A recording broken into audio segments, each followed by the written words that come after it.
reviver Lei da Mordaça não basta para o Palmeiras voltar a jogar bem após 2 jogos ausente por suspensão. Abel Ferreira volta a comandar o Palmeiras à beira do gramado. Imagem, Alexandre Schneider/Getty Images. Receba os novos posts desta coluna no seu e-mail. Fui repórter setorista do Palmeiras durante quase 8 anos. Nesse período, entre 1998 e 2005, acompanhei em loco a primeira era sob o comando do técnico Luiz Felipe Scolari, o Filipão. Para um jovem jornalista foi um grande aprendizado, para o bem e para o mal, conviver dia após dia a rotina palmeirense. Agora como colunista do UOL, um fato ocorrido nesta semana acionou um gatilho e trouxe à tona uma passagem esquecida na memória, que retratou a dificuldade de tentar trabalhar decentemente para informar o lado do Palmeiras na história. Voltamos a junho de 2000, estádio do Morumbi, mesmo palco onde a presidente Leila Pereira, na última quarta-feira, antes da partida em que o seu clube perdeu, por 1-0, para o São Paulo, no primeiro jogo das quartas de final da Copa do Brasil. Naquela manhã de domingo do dia 4 de junho, Palmeiras e Santos disputaram uma vaga na final do Campeonato Paulista.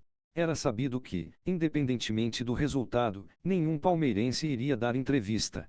Isso ocorreu por causa do vazamento de uma preleção de Filipão após o primeiro clássico contra o Corinthians, pela semifinal da Copa Libertadores. Na época, os jornalistas tinham acesso à academia de futebol e podiam ficar próximos à entrada da porta do vestiário. Porém, o acesso ao local, geralmente, só era permitido após os atletas começarem a entrar em campo. Naquele dia, o portão estava aberto, os seguranças não estavam no local, e os jornalistas entraram. Não houve invasão, nem quebra da privacidade, como chegaram a acusar. Também não vou ser leviano de que era isso mesmo que Filipão queria, ou seja, expor os seus jogadores, que perdiam por 3-1, buscaram um empate, mas no final perderam por 4-3. Revoltado com a repercussão negativa por dizer, entre outras coisas, de que precisava ter raiva dessa P. de Corinthians, Filipão achincalhou os jornalistas e impôs a sua última lei da mordaça no Palmeiras. Não foi novidade, aconteceram outras vezes greves de silêncio, mas esta foi a mais tensa. O treinador gaúcho encerrou a sua passagem ao perder para o Boca Juniors a chance de faturar o seu segundo título da Libertadores à frente do Palmeiras e com a eliminação na Copa do Brasil contra o São Paulo. De volta ao Morumbi, no duelo com o Peixe. Depois do empate sem gols no primeiro jogo, o Palmeiras jogava pelo empate para ir à final do Paulistão. O cenário ficou muito bom com os gols de Argel no primeiro tempo, e Euler no início do segundo. Só que naquela de o jogo só termina quando acaba, o Santos foi avassalador após a metade da etapa final e empatou com Eduardo Marques e Anderson.